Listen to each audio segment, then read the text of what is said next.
Hi, my name is Blake LeVine. Welcome to the Bipolar Disorder Support Tape. My goal with this tape is to help those of you that are struggling with bipolar disorder. In this introduction, I'm going to share a little bit about my history and why I've went into the field helping those that struggle with this condition.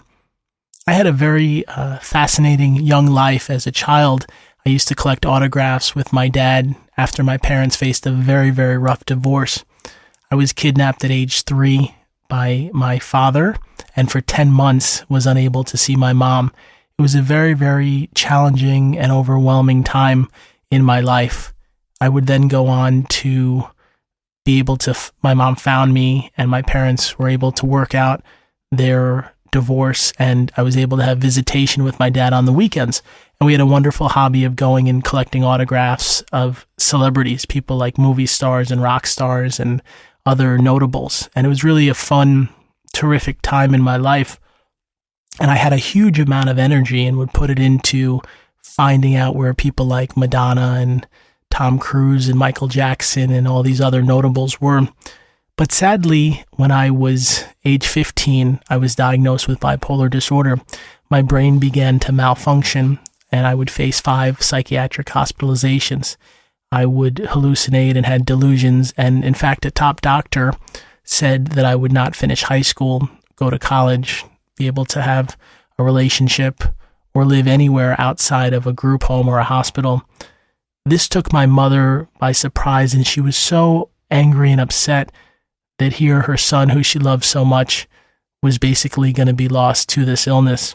She did everything in her power to try to figure out some type of solution that could help me to rebuild my life. Eventually, she found another doctor named Amy Corrine, who was a psychiatrist in Long Island, New York, and she gave my mom a different prognosis. She said, I do believe he could rebuild his life. He would have to take small steps and follow my treatment. And we began to work together and found both medication and therapy, which allowed me to gain back my sanity. At that point, I realized how lucky I was to not have to be in a hospital or a group home for the rest of my life. I was very young, but I prayed to God and I asked for a second chance. I said, I hope that you will allow me to use my life in a positive way and that this will not be the end. I took small, slow steps to rebuild my life. And the good news is, many years later, I was able to finish high school, college, get my master's degree in social work. My mom and I opened a therapy practice up in New York, helping families with issues such as bipolar, depression, anxiety, addictions, and pretty much every other type of mental health condition. I have had the honor of writing a book called Beating Bipolar, which shares both my story of living with bipolar as well as all the lessons I've learned over the many years of being healthy.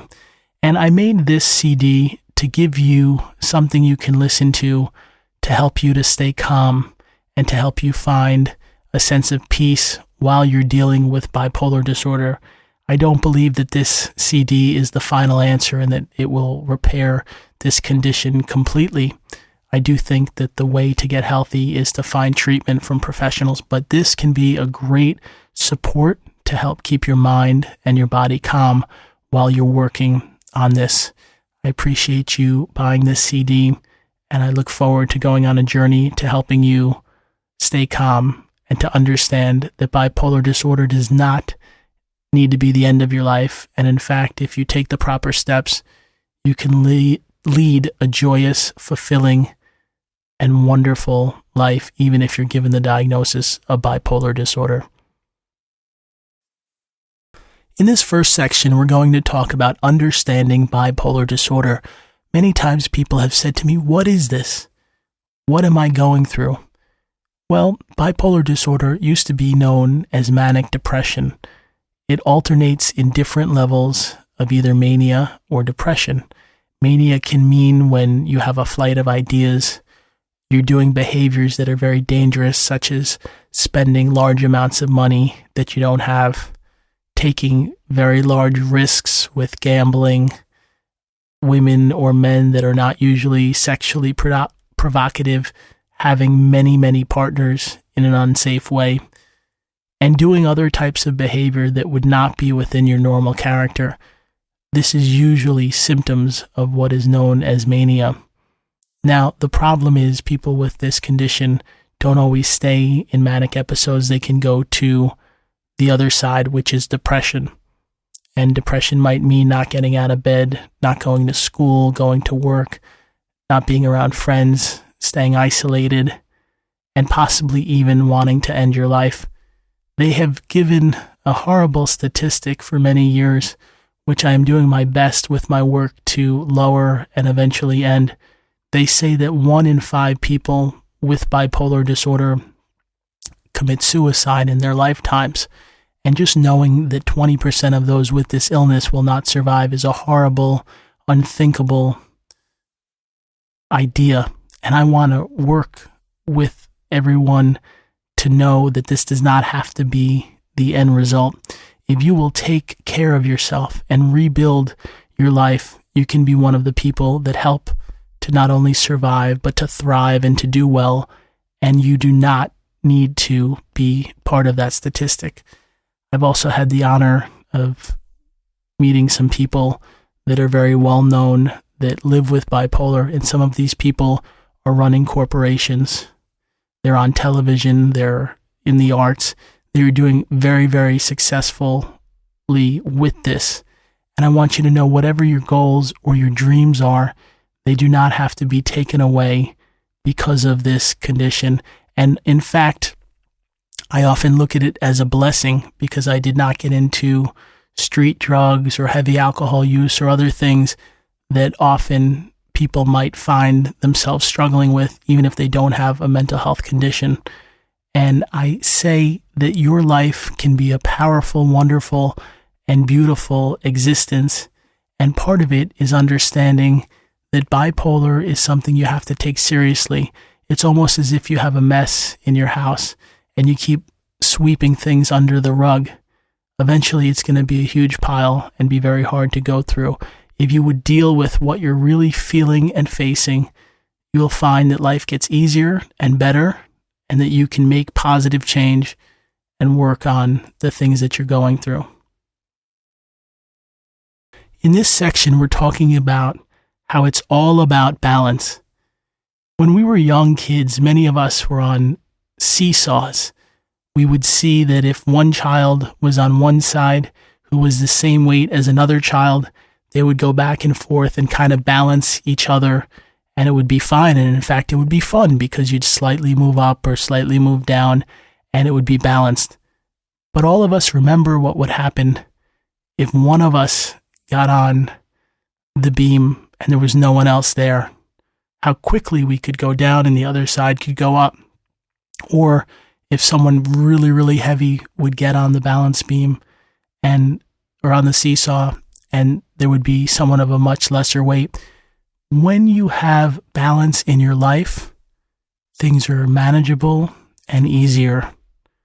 Part of the key steps to understanding balance is knowing when you are doing too much. Are you trying too many projects at once? Are you not sleeping enough? Are you staying up all night long and waking up very late in the day? All of these things are something that when you deal with them, they can be a challenge. Now, I understand in certain workplaces that's the way they do it, and that's fine. But if you live with this condition and you're not doing well, you need to think about other ways of handling stress. You might try to think of ways to let go and to calm down. I think that when you are calm in your mind, it allows bipolar to not take you and to ruin what's in your heart. This is a journey, and I believe that the quicker you work on what's going on in your life, the easier it will become. Try to find balance. If you were not working for the last 5 years, maybe you start by working 1 or 2 days a week. I had someone come into my office who said he felt so off kilter. His brain was racing. He was thinking very paranoid thoughts. He thought people were after him, and he was just really saying that every day was so tough.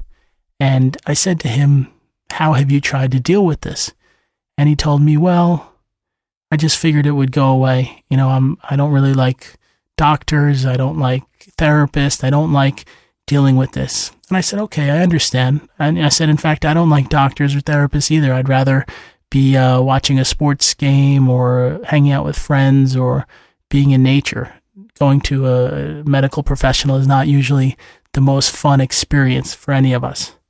I said, but what is the things that you're going through, the racing thoughts, the paranoia, what is it doing to your life? And he said, well, I had a beautiful girlfriend, but she ended the relationship 3 months ago. She said, I'm not stable and it's making everything really hard. I said, okay. I said, what else? He said, well, I had a job. I was an engineer at an electrical company, and I lost that job because I was erratic with the supervisor. I cursed them out when I got angry with him. Okay. I said, I hear you and I understand. Anything else? He said, well, my mom and I have always been close, but recently she's tried to get me help and I've refused, and I've been very agitated and nasty to her, and now we're not really talking. So I said to this gentleman, what I'm hearing, and this is what you told me, is you lost your job, you lost your girlfriend, and your close relationship with your mother is very sorely right now due to how you've been behaving. And he said, yes, all those things have happened. And I said to him, does this seem normal to you? And he said, no. He said, I know something has to change. I said to him, you need to find balance. You need to find help and to work on these issues. If something is really going wrong in your life, take the steps. It might not be fun, but go to a therapist, go to a doctor, work on what is happening. And the nice thing was, this gentleman, finally something clicked in his head and he said, wow, I get it. I lost everything that was valuable in my life and I want it back. And he took steps and we worked on his condition and he's now doing really well.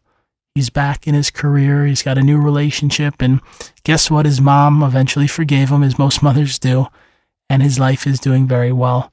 And I share that story so you can know that if you're facing a really hard time, start to deal with it, find the balance, and know that it's okay.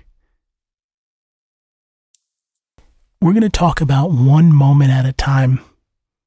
I used to work on projects like books and creative things, and I was so excited for when they would be released. I often would say, wow, once that comes out, it's going to be so fun. I can promote it and talk about it and maybe go to schools or places and educate and lecture. And someone said something really fascinating to me. They said, live one moment at a time. Don't always look for the mountaintops. There was a story I heard about a professional athlete. He always dreamed of being not only in the NFL, but winning a Super Bowl. And he became a super talented, amazing athlete. He not only made it to the NFL, but he became an all-star and was one of the greatest athletes in NFL history. And eventually, after a long, challenging trek, his team did make it to the Super Bowl. And in fact, they won and became Super Bowl champions, which was a dream he had held in his mind and heart for years and years. And someone said to him, how does it feel? And he said, it feels great. But he had dreamed about that moment for so long, and it had been such a fantasy in his head that he said it was a disappointment. He thought he would feel happier, that it would be more fulfilling for him, and that he would be on that mountaintop for a much longer time. And at that moment, it's the reason we have to learn that we do not live just for the mountaintops. I was listening to a speaker that I like very much, and he often talks about, don't just try to get to the goal or the mountaintop. Enjoy the journey. I was listening to Sidney Poitier many years ago when he got an Academy Award for his lifetime of work, and he was saying in his speech for actors out there that want to be successful artists, don't do it just for the Academy Award. enjoy the journey when you're auditioning or working on your craft or going to school or being in a local play. Enjoy the journey. And I've had to learn in my own life, one moment at a time. Just think about that. Each moment can be fun or exciting and peaceful. You might look up at the sky and see the sun.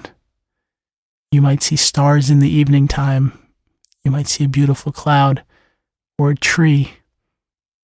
Or maybe have a moment with a friend where you're laughing and giggling. Or maybe your mom and dad are spending time with you and being caring and trying to help you. Or with your wife or husband or girlfriend or boyfriend or just anyone that's there.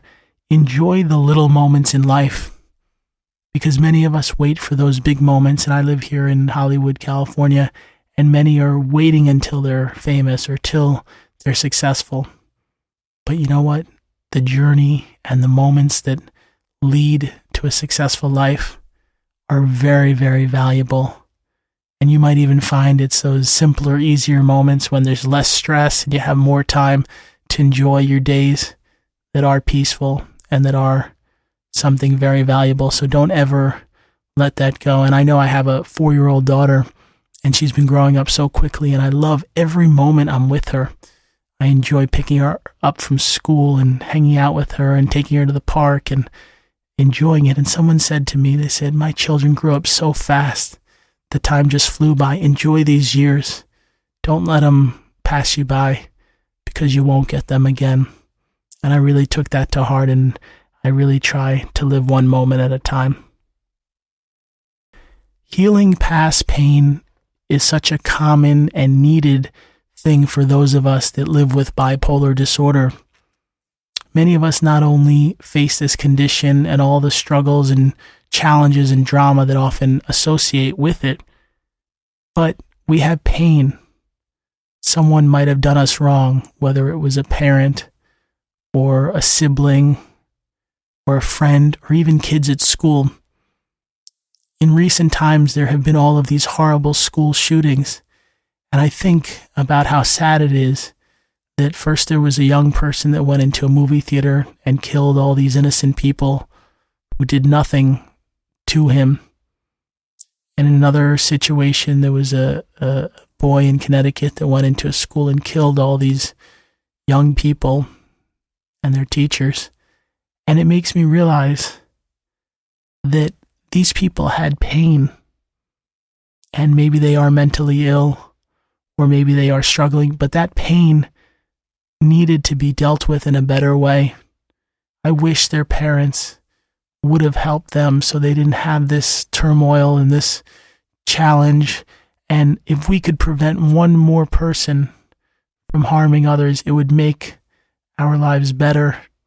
Because when we hold on to pain, it creates all types of struggles and problems. And we don't want to live in a society where people can't even go to school and feel safe or go to the movie theater. And when you let go of the pain and you forgive others, it makes life better and easier. And we as a society need to know that we have to let go of pain, and we have to help others that are struggling emotionally. And the next time you see someone that looks different or sad or whatever, say hello to them. Be friendly, smile. All we know, some of these people that are struggling, they just wish they had a friend, or they wish they had someone that cared. And just being friendly for a moment might give them the hope that they can put together and rebuild their own lives. I'm going to talk about opening the door to peace. Peace is something that we've heard about in music, right? We've heard "Give Peace a Chance" and those beautiful lyrics. And it's something that often eludes us. Peace seems so easy. Just be happy and calm and peaceful, man, like in the 60s. Peace, dude, peace. But why is it so hard for some of us to find peace? And I think the reason is we're not really open to it. If we say to ourselves, we're not good enough, we're not smart enough, we're not talented enough, we failed, we beat ourselves up because we have bipolar or because our lives are challenging or we didn't do something as good as someone else, we're taking away our inner peace. We're making our lives hard and frustrating and difficult. I want you to know that you can allow peace to enter your life, but it is a choice. It is a decision to figure out how to find calm. When you wake up and you find a way to go to the park for an hour and sit and relax, I don't care if it's snowing or raining or beautiful, go somewhere and be out in nature.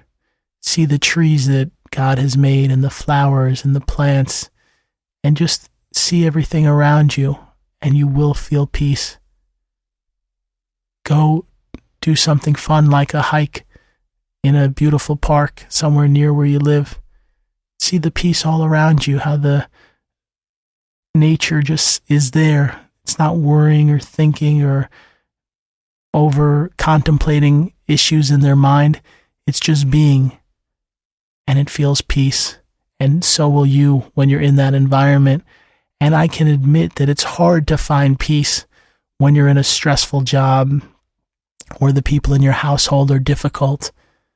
But take time for yourself to have peace. Often I go in the evening times and I'll take a hot bath. And I love that half an hour I'll sit in there and soak my body and release the tension and stress that I'm feeling. It's a terrific idea to go, close the door, put the water in, and just relax. You don't have to be anywhere. You don't have to do anything. Life is good. You can let go of all the struggles and all the pain and know that you're at peace. Balancing your moods is something that many of us need to learn how to understand. In some cultures, they talk about the yin and the yang, and there's other beliefs that we have good within us and bad within us. People talk about choosing good over evil and things like this. And I do believe some of this relates to figuring out how to balance your mood. I've yet to meet a person that is perfectly happy every minute of every day and never gets upset or never gets frustrated or never has a bad moment. That to me is not human to live in that way.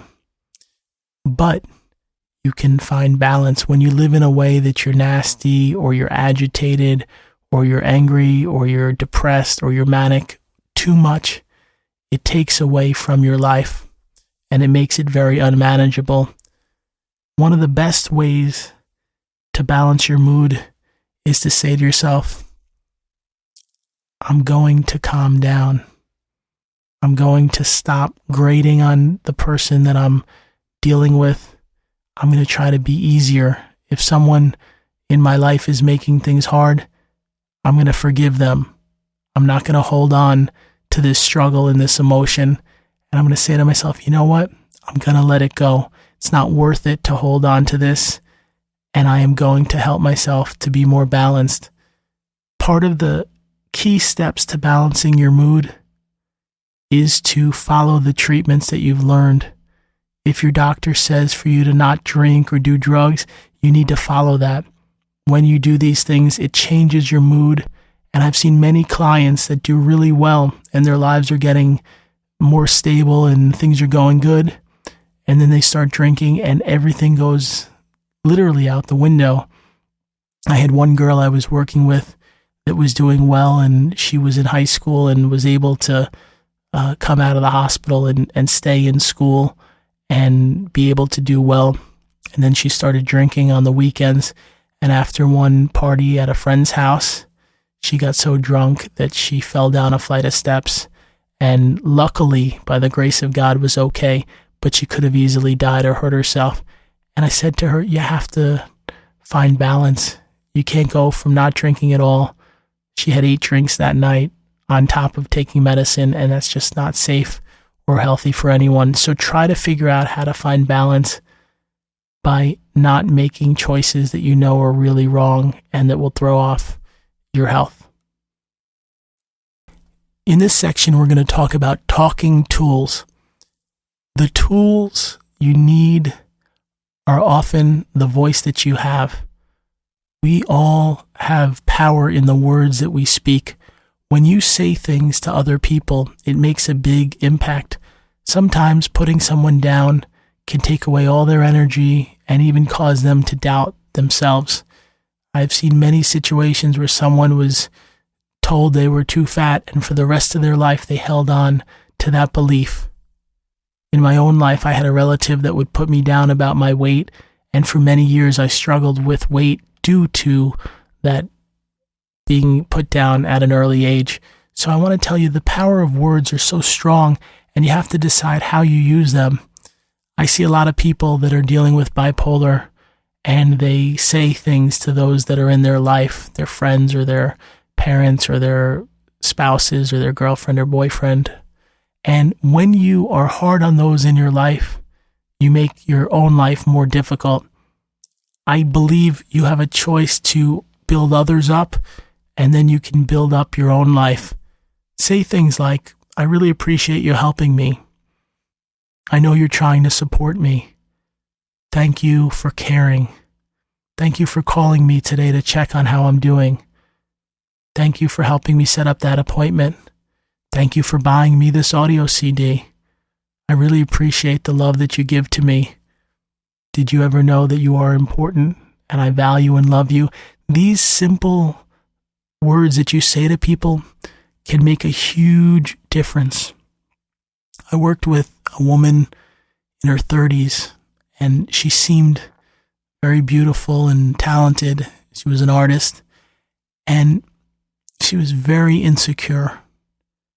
And I talked to her for a while, and I said, what are you insecure about? Where does this come from? And she said her dad never told her that he loved her. And I said, do you think that he loves you? He's your father. And she said, I guess, but why would he not say it? And it really held her back for a long time. And one day I said to her, can we bring your father in for one session to come? And she said, okay. And he came in, and he was kind of a gruff, manly man, maybe a lot more masculine than I am, but that's quite okay. And we talked, and I said to him, do you love your daughter? And he looked at me with a strange face, and he said, how could I not love my daughter? She's everything to me. She's beautiful. She's talented. She's an amazing person. She's the thing in my life that I'm the most proud of. All my years of working, all my efforts, she's the best thing that ever happened to me. And I looked him dead in the eyes, and I said, look in her eyes and tell her how much you love her. And he told her, and she started to cry. And I had the two of them hug each other. And I realized at that moment she was going to be okay. And since then, she's had such a successful life. But that one thing of her dad not saying he loved her held her back for years. So you don't need to be someone that holds others back. Tell your family how much you care. Tell those in your life that you love them. We never know when someone's life tragically ends or if we're going to get the next day. So while you're here, say what you feel and tell those close to you how much you care. This is a very important section about discovering nature. I've shared about going for a walk or a hike, but nature is something that we are all connected to that we often let go.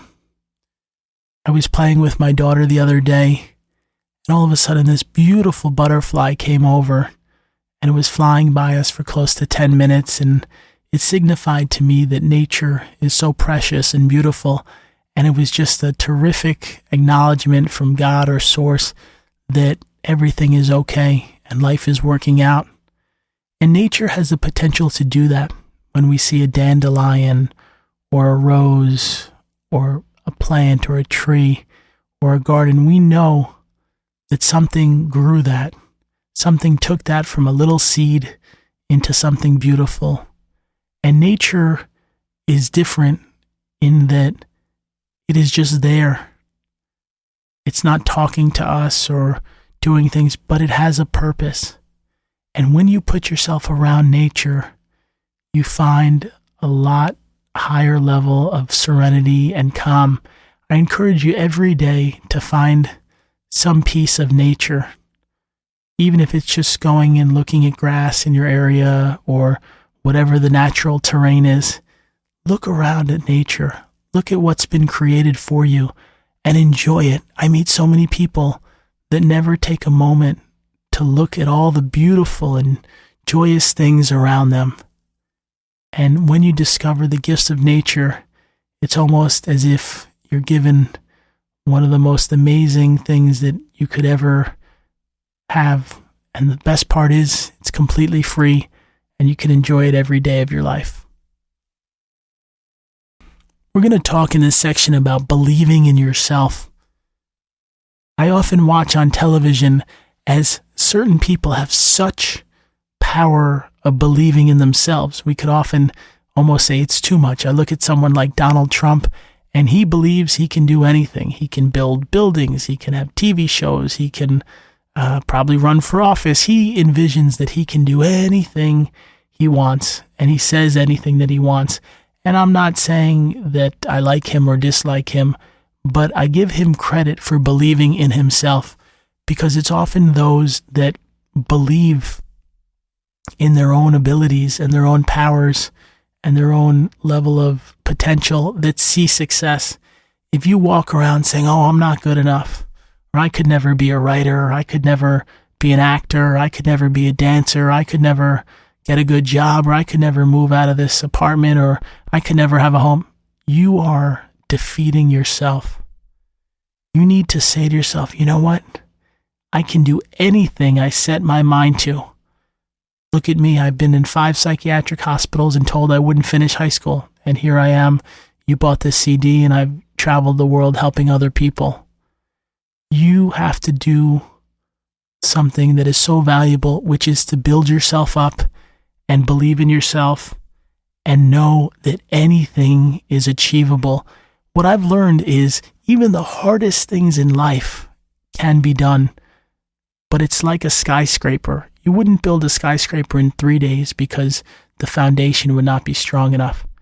You have to slowly and steadily build a foundation. I often watch and I see actors, people like Ryan Gosling and Justin Timberlake and Christina Aguilera, who's now a singer, and Britney Spears. And I knew some child actors, and all of those people started working in the arts at a very young age. They were on the Mickey Mouse Club as little kids. And while many of us were in grade school and, not really in the work world, many of them started at age 4 or 5, beginning their journey. And it's because they have 25 years of experience and they've been involved in that business for so long that they've seen success. And the reason is it's given them time to hone their talents.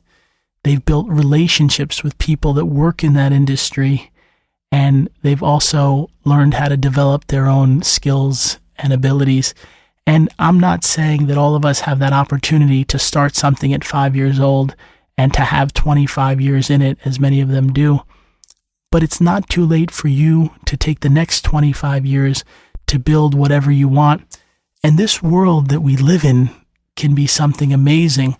I used to want to host TV shows when I was a teenager before I got sick. And back then you had to have someone really believe in you, whether it was a big producer or a company or a network. They had to say, you know what, you're good enough. We're giving you your own show. Today it's not like that. I had a friend, a very beautiful woman I met, and I was working on a project, and she had asked me to help her with her career. And she said, listen, I want to be a TV host. She said, I'm getting older and I've been trying a long time and I don't seem to be getting any breaks. No one's giving me a really good job in this field. So I said, you can do it on your own. I said, YouTube is the future of television.